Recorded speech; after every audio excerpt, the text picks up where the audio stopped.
నమస్కారం. Focus TV news కి స్వాగతం. హెడ్లైన్ చూద్దాం.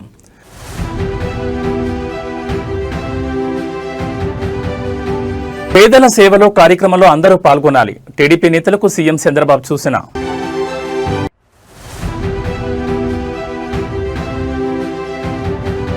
కొండగట్టులో భారీ అగ్ని ప్రమాదం, కోట్లలో ఆస్తి నష్టం జరిగిందని అంచనా.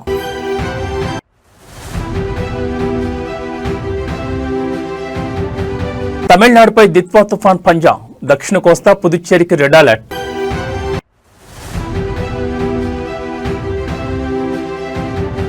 తెలంగాణలో పెరిగిన చలి తీవ్రత, జిల్లాలో రికార్డు స్థాయికి పడిపోయిన ఉష్ణోగ్రతలు. రాజకీయ నాయకులు నిరంతరం ప్రజల్లో ఉంటూ వారి సమస్యలను ఎప్పటికప్పుడు పరిష్కరించాలని ఆంధ్రప్రదేశ్ ముఖ్యమంత్రి తెలుగుదేశం పార్టీ అధినేత చంద్రబాబు పేర్కొన్నారు. నిరంతరం ప్రజల్లో ఉండేవారే నాయకులుగా రాణిస్తారని ఆయన చెప్పారు. ఈ మేరకు పార్టీ నేతలతో నిర్వహించిన టెలికాన్ఫరెన్స్ లో ఆయన ఈ వ్యాఖ్యలు చేశారు. పేదల సేవలో కార్యక్రమంలో పార్టీ నాయకులందరూ పాల్గొనాలని ఆయన పిలుపునిచ్చారు. నిత్యం ప్రజల్లోనే ఉంటూ ప్రజల సమస్యలను తెలుసుకుంటూ ఎప్పటికప్పుడు పరిష్కరించాలని సూచించారు.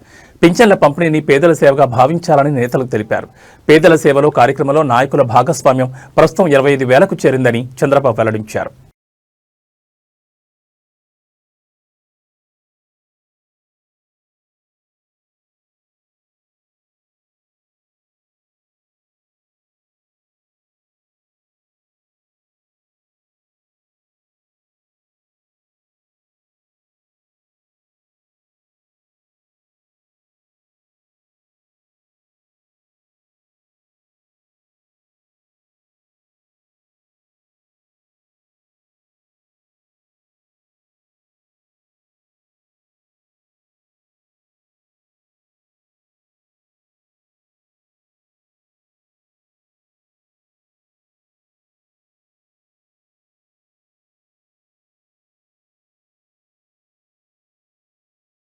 జగిత్యాల జిల్లాలోని ప్రముఖ పుణ్యక్షేత్రం కొండగట్టులో శనివారం రాత్రి ఘోర అగ్ని ప్రమాదం సంభవించింది. ఈ దుర్ఘటనలో దాదాపు 32 బొమ్మల దుకాణాలు పూర్తిగా కాలిబూడిదయ్యాయి. వ్యాపారులకు కోట్లాది రూపాయల నష్టం వాటిల్లినట్లు ప్రాథమికంగా అంచనా వేస్తున్నారు. గత రాత్రి 11 గంటల సమయంలో కొండగట్టు ఘాట్ రోడ్లోని అభయ హనుమాన్ విగ్రహం నుంచి ప్రధాన రహదారి వరకు ఉన్న బొమ్మల దుకాణాల్లో మంటలు చెలరేగాయి. సమీపంలో జరగనున్న సమ్మక్క సారలమ్మ జాతరను దృష్టిలో ఉంచుకుని వ్యాపారులు భారీ ఎత్తున బొమ్మలను కొనుగోలు చేసి దుకాణాల్లో నిల్వ ఉంచారు. ఒక్కో దుకాణంలో 8 లక్షల నుంచి 10 లక్షల విలువైన సామగ్రి ఉన్నట్లు తెలుస్తోంది. ప్రమాద సమాచారం అందుకున్న అగ్నిమాపక సిబ్బంది ఘటనా స్థలానికి చేరుకునేసరికి దుకాణాలు పూర్తిగా కాలిపోయాయి. తమ కళ్ళెదుటే సర్వస్వం కాలిపోవడంతో వ్యాపారులు కన్నీరు మున్నీరుగా విలపించారు. వారి రోదనలతో ఆ ప్రాంతంలో విషాద ఛాయలు అలుముకున్నాయి. మాల్యాల ధర్మపురి సిఐలు రవి రామ్ నరసింహారెడ్డి ఘటనా స్థలాన్ని పరిశీలించి వివరాలు సేకరించారు. విద్యుత్ షార్ట్ సర్క్యూట్ కారణంగానే ఈ ప్రమాదం జరిగిందని అధికారులు ప్రాథమికంగా నిర్ధారించారు. కేసు నమోదు చేసుకుని దర్యాప్తు చేస్తున్నారు.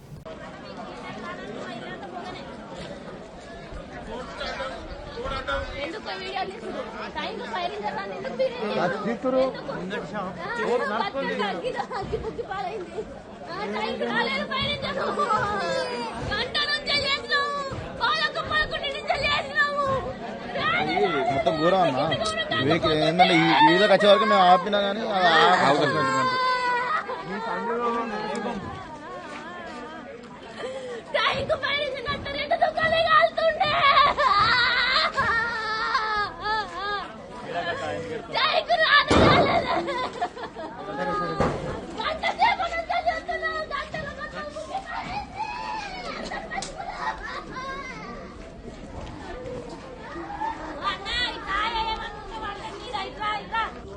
జగిత్యాల జిల్లాలోని ప్రముఖ పుణ్యక్షేత్రం కొండగట్టులో శనివారం రాత్రి ఘోర అగ్ని ప్రమాదం సంభవించింది. ఈ దుర్ఘటనలో దాదాపు 32 బొమ్మల దుకాణాలు పూర్తిగా కాలిబూడిదయ్యాయి. వ్యాపారులకు కోట్లాది రూపాయల నష్టం వాటిల్లినట్లు ప్రాథమికంగా అంచనా వేస్తున్నారు.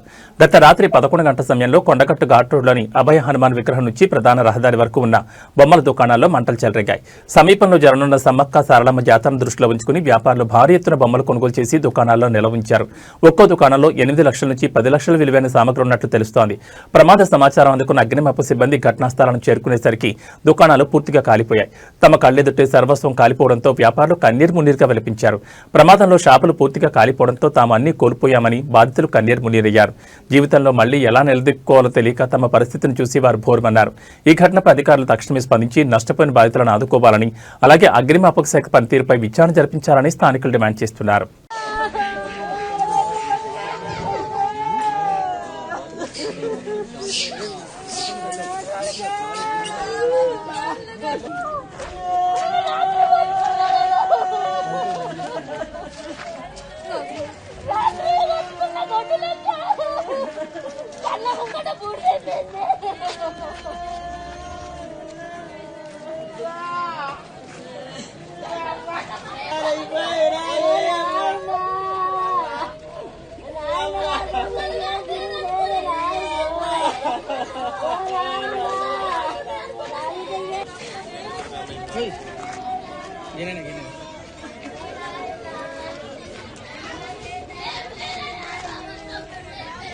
హైదరాబాద్లోని మాదాపూర్ ప్రాంతంలో ఫుట్పాత్ల ఆక్రమణలపై అధికారులు కఠిన చర్యలు చేపట్టారు. నగరంలో ట్రాఫిక్, పాదచారుల సమస్యలను దృష్టిలో ఉంచుకుని అధికారులు హైడ్రా సహాయంతో కూల్చివేత కార్యక్రమం నిర్వహించారు. మాదాపూర్ పరిధిలో ఫుట్పాత్లను ఆక్రమించి అక్రమంగా ఏర్పాటు చేసిన షాపులు మరియు ఫుడ్ స్టాళ్లను అధికారులు కూల్చివేశారు. పాదచారులకు ఇబ్బంది లేకుండా చేయడంలో పాటు ట్రాఫిక్ రద్దీని నివారించేందుకు ఈ చర్యలు తీసుకున్నట్టు తెలుస్తోంది. ఈ హఠాత్ కూల్చివేతలతో ఫుట్పాత్లపై వ్యాపారాలు చేసుకునే చిన్న వ్యాపారులు నష్టపోయినప్పటికీ నగరంలో ట్రాఫిక్ మరియు ఆక్రమణల సమస్యను పరిష్కరించడంలో అధికారులు నిబద్ధత చూపారు.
రాష్ట్రంలో రైతుల పరిస్థితి చాలా దుర్భరంగా ఉందని మాజీ మంత్రి ఎమ్మెల్సీ బొత్స సత్యనారాయణ అన్నారు. రైతులు గాని రైతు కూలీలు పంటకు కావాల్సిన ఎరువుల కోసం ఎంతలా కొట్లాడారో చూశాం. బ్లాక్ మార్కెట్లో ఎరువులు కొనుక్కుని పంట పండించిన పరిస్థితి ఏర్పడింది. ఆ పంట చేతికొచ్చిన తర్వాత ప్రకృతి వైపరీత్యాల వల్ల నష్టపోయారు. ప్రభుత్వం ఎక్కడ రైతులను ఆదుకున్న దాఖలాలు కనపడడం లేదని ఎద్దేవా చేశారు. చేతికొచ్చిన పంటను అమ్ముకుందాం అనుకుంటే గత 8 ఏళ్లలో ఎన్నడూ లేని విధంగా ఇబ్బందులను రైతులు ఎదుర్కొంటున్నారు. ఏ పంటకు కూడా గిట్టుబాటు ధర లేదు. అరటి, మొక్కజొన్న, పొగాకు, పత్తి ఏ పంటకు కూడా సరైన గిట్టుబాటు ధర లభించడం లేదన్నారు. ముఖ్యంగా ఉత్తరాంధ్రలో చెరుకుకు ప్రత్యామ్నాయంగా మొక్కజొన్న పంట వేసుకుంటున్నారు. గత ప్రభుత్వ హయాంలో పంటకు కొనుగోలులో ఇబ్బందులు వస్తే వెంటనే ప్రభుత్వం కొనుగోలు కేంద్రాలను ఏర్పాటు చేసిందని బొత్స సత్యనారాయణ పేర్కొన్నారు. వాస్తవంగా అవసరమైతే చెక్ చేసుకోండి, రీచెక్ చేయండి, క్రాస్ చెక్ చేయండి. కొన్ని పత్రికలు, కొన్ని టీవీలు అదే పనిగా దీన్ని ప్రజలు వ్యతిరేకిస్తారని చెప్తున్నారు. వాస్తవానికి కుటుంబంలోని నాయకులు కూడా, పెద్దలు కూడా, ఆ ప్రజల సానుభూతిపరులు కూడా వచ్చి వీటి మీద స్వచ్ఛందంగా వచ్చి వాళ్ళు కూడా పాల్గొంటున్నారు, సంతకాలు చేస్తున్నారు. ఇది గ్రామీణ ప్రాంతాల్లో కానీ పట్టణ ప్రాంతాల్లో జరుగుతున్న విషయం అని చెప్పాం. ర్యాండమ్ చెక్ చేసుకోండి మీకు ఇచ్చిన తర్వాత అని చెప్పాం. లేదు అంటే ఇప్పుడే ఓ టీం పంపించుకొని క్రాస్ చెక్ చేయండి జరుగుతున్న కార్యక్రమాన్ని అని చెప్పాం. ఎందుకంటే ఇది ప్రజా అవసరానికి సంబంధించింది. ఇదేమో రాజకీయ కోణంలో, రాజకీయ లబ్ధి కోసమో, రాజకీయ స్వార్థంతో చేస్తున్న కార్యక్రమం కాదు. ఈ రాష్ట్రంలో ఒక ప్రధాన ప్రతిపక్షంగా, ఒక బాధ్యతగా ప్రజల తరఫున ప్రజల ఆలోచనని, ప్రజలతో నష్టాన్ని పాడవలసిన బాధ్యత మాకుంది కాబట్టి ఈ కార్యక్రమాన్ని చేస్తున్నాం. నైరుతి బంగాళాఖాతం శ్రీలంక తీరంలో కొనసాగుతున్న దిత్వా తుఫాన్ తమిళనాడుపై పంజా విసురుతోంది. తమిళనాడులో శనివారం అర్ధరాత్రి నుంచి భారీ వర్షాలు కురుస్తున్నాయి.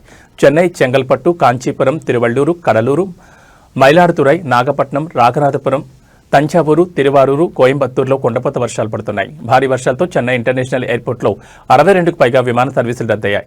చెన్నై శ్రీలంక విమాన సర్వీసులు రద్దయ్యాయి. నైరుతి బంగాళాఖాతం, ఉత్తర తమిళనాడు తీరంలో దిత్వా తుఫాన్ కొనసాగుతోంది. పుదుచ్చేరికి దక్షిణ ఆగ్నేయంగా 150 కిలోమీటర్ల దూరంలో, దక్షిణంగా చెన్నైకి 250 కిలోమీటర్ల దూరంలో తుఫాన్ కేంద్రీకృతమైంది. మరికొన్ని గంటల్లో తీవ్ర వాయుగుండంగా మారే అవకాశం ఉంది. దీంతో దక్షిణ కోస్తా, తమిళనాడు, పుదుచ్చేరి రాష్ట్రాలకు వాతావరణ శాఖ రెడ్ అలర్ట్ జారీ చేసింది. గత 6 గంటల్లో గంటకు 5 కిలోమీటర్ల వేగంతో ఉత్తరం వైపు కదిలి కారైకల్కు తూర్పున 80 కిలోమీటర్లు, జాఫ్నాకు ఈశాన్యంగా 140 కిలోమీటర్లు, పుదుచ్చేరికి ఆగ్నేయంగా 160 కిలోమీటర్లు, చెన్నై దక్షిణంగా 250 కిలోమీటర్ల దూరంలో కేంద్రీకృతమైంది. రాబోయే 24 గంటల్లో ఉత్తర తమిళనాడు, పుదుచ్చేరి తీరాలకు సమాంతరంగా దాదాపు ఉత్తరం వైపు కదిలే అవకాశం ఉంది. ఉత్తరం వైపు కదులుతూ తుఫాను ఈ రోజు ఉదయం లేదా సాయంత్రం నాటికి తమిళనాడు, పుదుచ్చేరి తీర ప్రాంతం నుండి నైరుతి బంగాళాఖాతంలో 50 కిలోమీటర్లు, 25 కిలోమీటర్ల దూరంలో కేంద్రీకృతమై ఉంటుంది. ఈ రోజు దక్షిణ కోస్తాపై తుఫాను తీవ్ర ప్రభావం చూపే అవకాశం ఉందని అధికారులు తెలిపారు. నెల్లూరు, చిత్తూరు, తిరుపతి, కడప జిల్లాలో అతి భారీ వర్షాలు పడనున్నాయని అధికారులు చెప్పారు.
తిరుపతి జిల్లా సచ్చివేడు దిత్వా తుఫాన్ ప్రభావంతో సచ్చివేడు నియోజకవర్గంలో భారీ వర్షాలు కురుస్తున్న పరిస్థితి. తుఫాన్ ప్రభావంతో ప్రజలు అప్రమత్తంగా ఉండాలని అధికారులు సూచించారు.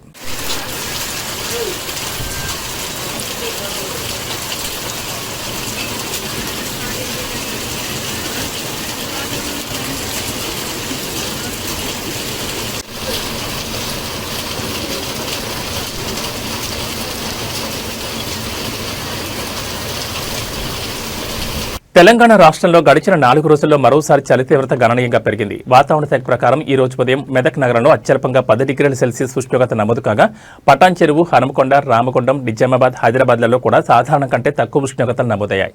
గత వారం రోజులుగా నమోదైన ఉష్ణోగ్రతలతో పోలిస్తే రాష్ట్రంలోని చాలా ప్రాంతాల్లో కనిష్ట ఉష్ణోగ్రతలు సగటున 2 నుంచి 4 డిగ్రీల వరకు తగ్గినట్లు వాతావరణ నిపుణులు చెబుతున్నారు. పగటి ఉష్ణోగ్రతలు కూడా స్వల్పంగా తగ్గడంతో ఉదయం, సాయంత్రం వేళలో చలిగాలుల ప్రభావం స్పష్టంగా కనిపిస్తోంది. బంగాళాఖాతంలో ఏర్పడిన దిత్వా తుఫాన్ కారణంగా ఏపీ మీదుగా తెలంగాణ రాష్ట్రంలో చల్లని గాలులు వీస్తున్నాయి. దీంతో రాష్ట్రంలో వాతావరణ పరిస్థితులు మారి చలి తీవ్రత పెరిగింది. సాధారణంగా తూర్పు లేదా ఆగ్నేయ దిశ నుంచి వచ్చే గాలులు తీర ప్రాంత తుఫాన్ల తర్వాత చల్లబడతాయి. తుఫాన్ తీరం దాటిన తర్వాత ఆ తుఫాన్ వ్యవస్థ యొక్క అవశేషాలు చుట్టుపక్కల ప్రాంతాల వైపు కదిలి రాష్ట్రంపై శీతల, పొడి గాలుల ప్రవాహానికి దారితీస్తాయి. ఈ ప్రభావం వల్ల తెలంగాణలో, ముఖ్యంగా నైరుతి, ఉత్తర జిల్లాలో ఒక్కసారిగా చలి తీవ్రత పెరిగింది. ఈ శీతల గాలుల కారణంగానే ఉష్ణోగ్రతలు వేగంగా పడిపోయినట్లు అధికారులు తెలుపుతున్నారు. ఈ రోజు సాయంత్రం వరకు దిత్వా తుఫాన్ తీరం దాటే అవకాశం ఉండగా మరో 4 రోజుల పాటు చలి తీవ్రత ఇలానే కొనసాగే అవకాశం ఉన్నట్లు అంచనా వేస్తున్నారు.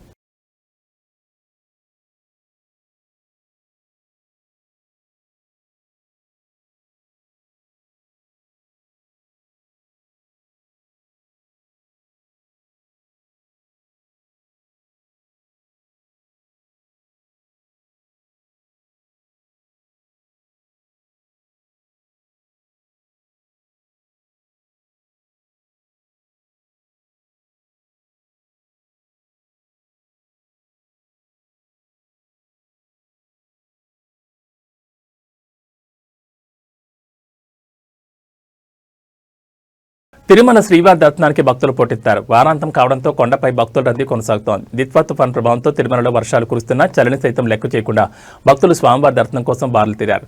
శ్రీవారి సర్వదర్శనం కోసం భక్తులు 14 కంపార్ట్మెంట్లో వేచున్నారు. టోకన్ లేని భక్తులకు స్వామివారిని దర్శించుకునేందుకు దాదాపు 15 గంటల సమయం పడుతుందని తిరుమల తిరుపతి దేవస్థానం అధికారులు తెలిపారు.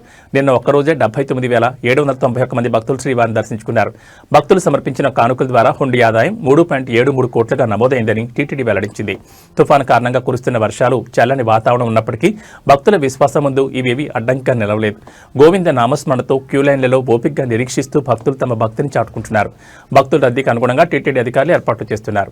కంపార్ట్మెంట్లలో వేచి ఉన్న భక్తులకు త్రాగునీరు, ఇతర సౌకర్యాలు కల్పిస్తూ ఇబ్బందులు కలగకుండా చర్యలు తీసుకుంటున్నారు.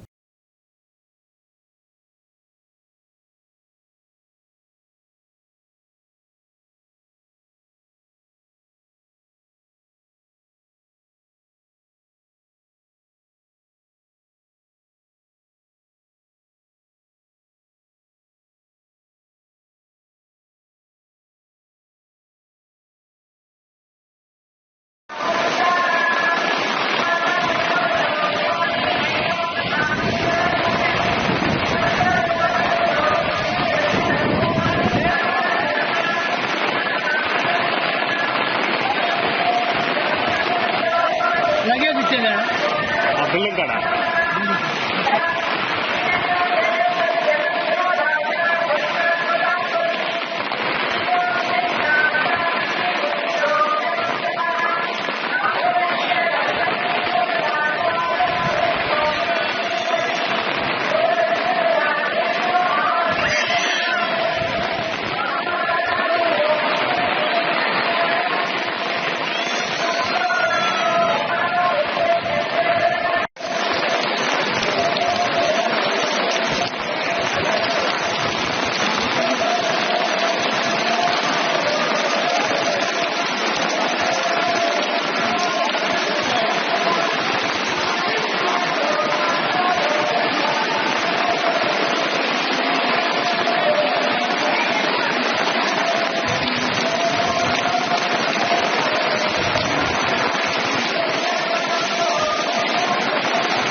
బీజేపీ జాతీయ అధ్యక్షుడు జేపీ నడ్డా గుజరాత్ రాష్ట్రం వడోదరలో చేసిన ప్రసంగం సమయంలో చోటు చేసుకున్న ఒక ఘటనపై తీవ్ర విమర్శలు వ్యక్తమవుతున్నాయి. జేపీ నడ్డా ప్రసంగిస్తున్న సమయంలో ఆయన పక్కనే ఉన్న ఒక సెక్యూరిటీ గార్డ్ అస్వస్థతకు గురై కుప్పకూరు కింద పడిపోయాడు. అయితే ఈ సంఘటన చూసినప్పటికీ జేపీ నడ్డా కనీసం కనికరం చూపకుండా సెక్యూరిటీ గార్డును పట్టించుకోకుండా తన ప్రసంగాన్ని యథావిధిగా కొనసాగించారు. ఈ దృశ్యం వీడియోల ద్వారా వైరల్ కావడంతో నెటిజన్లు జేపీ నడ్డా తీరుపై తీవ్ర ఆగ్రహం వ్యక్తం చేస్తున్నారు. మానవత్వం మరిచిపోయారు, మనుషులు ఇంత అమానవీయంగా ఉంటారా అంటూ నెటిజన్లు నడ్డాపై విమర్శలు గుప్పిస్తున్నారు.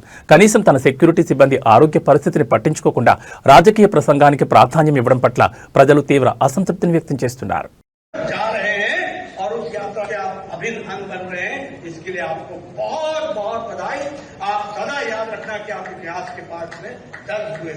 इन्हीं शब्दों के साथ मैं पुनः हमारे आयोजकों को, मनसुख भाई को, उनकी टीम को बहुत बहुत बधाई देता हूं और साथ में आप सब लोगों को इस यात्रा को आगे बढ़ाने के लिए अपनी शुभकामनाएं देता हूं. बहुत बहुत धन्यवाद. గత కొద్ది రోజులుగా ఈవెంట్లలో బోల్డ్ కామెంట్స్ తో వరుసగా వివాదాల కారణమవుతున్నారు సినీ నటకిరీటి డాక్టరేట్ హోల్డర్ రాజేంద్ర ప్రసాద్. ఇక తాజాగా సకుటుంబానం సినిమా ట్రైలర్ రిలీజ్ ఈవెంట్ కు బ్రహ్మానందం, బుచ్చిబాబు, రాజేంద్ర ప్రసాద్ ఇలా అందరూ హాజరయ్యారు. సినిమా ట్రైలర్ అయితే చక్కగా పక్కా ఫ్యామిలీ ఎమోషన్స్ తో ఉంది.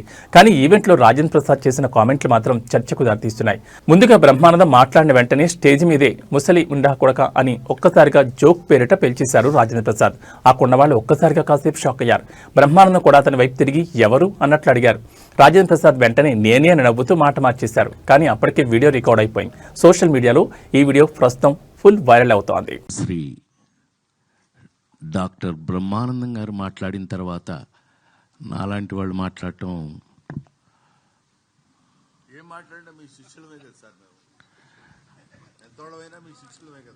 కానీ ముస్లిం కొడుకు కదా నువ్వు. నేను